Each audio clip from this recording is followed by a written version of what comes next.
কি খারাপ ধন? তোমার কি অবস্থা ছিল নাটু? এই চুপ চুপ, বড়দের সাথে এইভাবে কথা বলতে হয়? আপনি কিছু মনে করবেন না দাদা, আসলে বাচ্চা মানুষ তো। আরে এইখানে তো ছিল, এইটুকু সময়ের মধ্যে কি হাওয়া হয়ে গেল নাকি? 2 মিনিটও হয়নি বিড়ির প্যাকেটটা আমি এখানে রেখে লুঙ্গি পড়তে গেছি, আর এর মধ্যে কারের ভিতরে ঢুকে গেল। এই দেখো, তোমার কি আমাকে দেখে মনে হয় আমি বিড়ি খাই? তোমার বিড়ি প্যাকেট কোথায় আমি করে জানবো? দেখে তো মনে হয় বাড়া সবই খাও, বেশি কথা না বাড়ি আমার বিড়ি প্যাকেটটা খুঁজে দাও। উফ, এমনিতেই হাগা ঠাপে বাড়া মরে যাচ্ছি, তারপরে বিড়ি প্যাকেট না পেলে সহ্য হয়? আর তোমার বিড়ির খবর আমি জানি না, নিজে কোথায় রেখেছো ভালো করে খোঁজো। এই দাদু ভাই কই গেলে? এই দাদু ডাকছো? আমার খাটের উপরে 1 প্যাকেট বিড়ি ছিল, তুই দেখেছিস? এই মেয়েকে এই বিড়ি চুরি হয়ে গেছে নাকি? বাড়া চুরি হয়েছে না ডাকাতি হয়েছে সেটা তো পরে দেখছি, আগে বল তুই কি আমার বিড়ি প্যাকেট দেখেছিস? না দাদু, আমি কোনো বিড়ির প্যাকেট দেখিনি। তবে হ্যাঁ, একটু আগে এই ঘরে আমি বাবাকে ঢুকতে দেখে দিলাম। এর থেকে বেশি আমি কিছু বলতে পারবো না, বেশি বলে ঠাকুর আবার আমাকে পাপ দেবে না। ফুটো এই ঘরে এসেছিল, তুই ঠিক দেখেছিস তো? হ্যাঁ, আমি নিজের চোখে দেখেছি, বাবা এই ঘর থেকে টুক করে পালিয়ে গেল। ও, এবার বুঝেছি বিড়ি প্যাকেট কোথায় গেছে।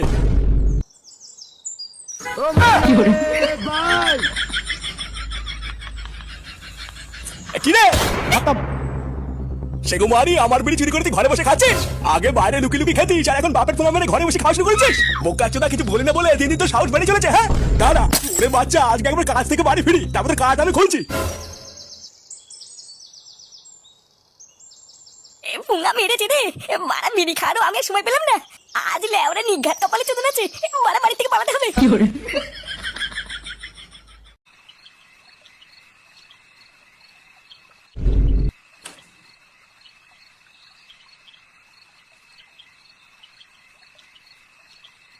হ্যাঁ গো, তুমি কাজ থেকে চলে এসেছো? হাতে মুখে জল দিয়ে নাও, আমি তোমার ভাত বাড়ছি। ওইসব ভাত মাত পরে হবে, আগে ফুটোকে ডাকো তো। বাড়া আজকে এর একটা হেস্ত নেস্ত করে তারপরে ভাত খাবো। এই কেন গো, ফুটু আবার কি করলো? এই কি করেছে কি না করেছিল আমরা, তোমার তো চুদি কি হবে? তোমাকে ডাকতে বলেছি, তুমি ডাকো। ফুটু, এই তোর বাবা ডাকছে। এই পুঙ্গা মেরেছে রে, এই কপালে মনে হচ্ছে আজকে সেটা ভাঙা চোদন আছে। এই না ফুটু, ভয় পেলে হবে না, লেওরা বুক ফুলি সামনে দিতে হবে। হ্যাঁ কি হয়েছে, ডাকছে কেন? কালকে ভোরবেলায় ঘুম থেকে উঠে তাড়াতাড়ি রেডি হয়ে যাবি, আমার জন্য তোকে ডাকতে না হয়। ভোরবেলায় রেডি হবো কেন? ভোরবেলায় রেডি হয়ে কি হবে? কি হবে মানে? সরে বাচ্চা ঘরে বসে বসে আমার ঘাড় ভেঙে আর কত খাবি? হ্যাঁ, কাজ থেকে আসার সময় আমি ওই চালের কারখানায় গিয়ে কথা বলে এসেছি, কালকে সকালবেলা তোকে কাজে ঢুকিয়ে দেবো। এই সে কি গো, ও শুনেছি ওই কারখানায় নাকি ভারী ভারী বস্তা উঠাতে নামাতে হয়, ও পারবে নাকি?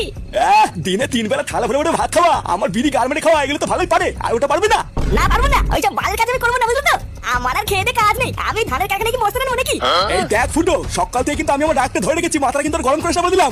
আমি যখন বলেছি তুই কালকের থেকে ওই কারখানায় কাজে যাবি, মানে যাবি বাস। ধুরবুদা,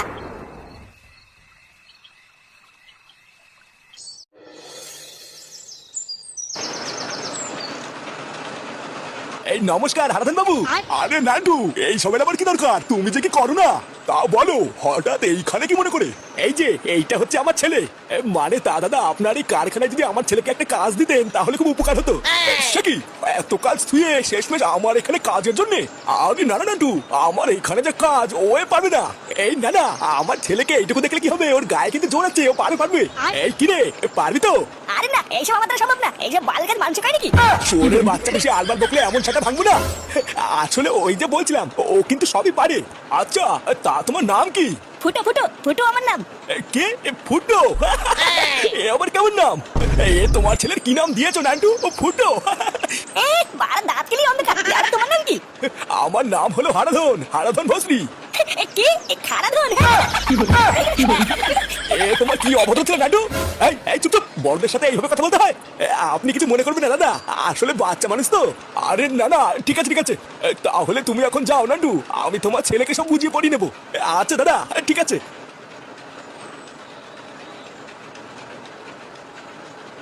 হ্যাঁ বাড়াতে, এবার আমার কি করতে হবে? ওই সামনে যা, সামনের গোডাউনে গিয়ে বস্তা টানকে।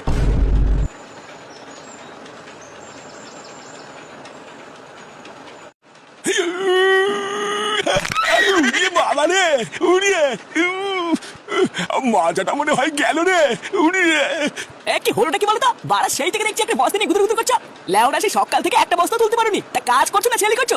শালা সুধীর ভাই কম বয়স তো, তাই বোঝো না। শোধ না, আমার মতন বয়সে আয়, সেটা সব রস না বেরোয় যাবে। দেখো বাড়া, এইসব বালের ডায়লগ না এখানে দেবো না, বুঝলা? কাজ করো। সারাদিন ঘরে বসে বসে হ্যান্ডেল মেরে জোর কমিয়ে এখানে এসে বয়স বাড়াচ্ছ। তাড়াতাড়ি বস্তা করে তোলো, এরপর দেরি হয়ে গেলে কিন্তু একটা পাবো না। বাড়া দেখছিস একটা বুড়ো মানুষ কাজ করতে পারছে না, তাকে হাতে হাতে সাহায্য না করে হুকুম মারছিস কেন? লেওরা তো সেটাই যখন এতই দম, তখন বস্তাটা তুই তুলে দে না। এই তুই কেন বাড়া চোদন দিয়ে না হ্যান্ডেল মেরে দেবো বলছিস তো? যা যা এখান থেকে ফট লেওড়া। চালা চুদির ভাই চমচম দিয়ে গরম মারলি কেন? বাড়া আমার নাম হলো ফুটো ফুটো, তুই চিনিস আমাকে?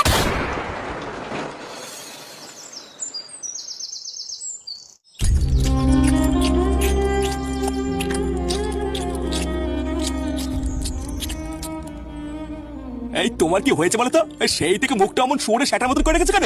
এই কিছু কি হয়েছে নাকি? কি হয়েছে আমাকে বলো। তোমাকে আর কি বলবো, তুমি কি আর আমার মনের কষ্টটা বোঝো? নে ঠেলা, এইখানে আবার মনের কষ্ট কি হলো? ছেলেটা ওইদিকে জীবন দিয়ে খেটে মরছে, খেয়েছে কিনা তারও কোনো ঠিক নেই, আর আমি এখানে বসে খেয়ে নেবো? অত ভারী ভারী বস্তার কাজ ওইটুকু আমার ছেলেটা ওকে পারে? তোমাকে কতবার বললাম ওকে পাঠিও না, ও পারবে না, আর তুমি শুনলেই না। এই দেখো গিন্নি, ছেলে ছেলে করে না ওকে আর মাথায় তুলো না, বুঝলা? বাড়া তোমার জন্য আজ করে এই অবস্থা, না হলে ওর মতন বয়সের ছেলেরা কি কাজ করে খাচ্ছে না নাকি? এতদিন ওকে লাই দিয়ে জাগার মারা মেরেছো, আর মেরো না। ফুটো, এ ফুটো। হ্যাঁ জানতাম এই সরে বাচ্চাগুলো যে আসবে, আমি আগে থেকেই জানতাম। দাদা আজকে গার ভাঙছি।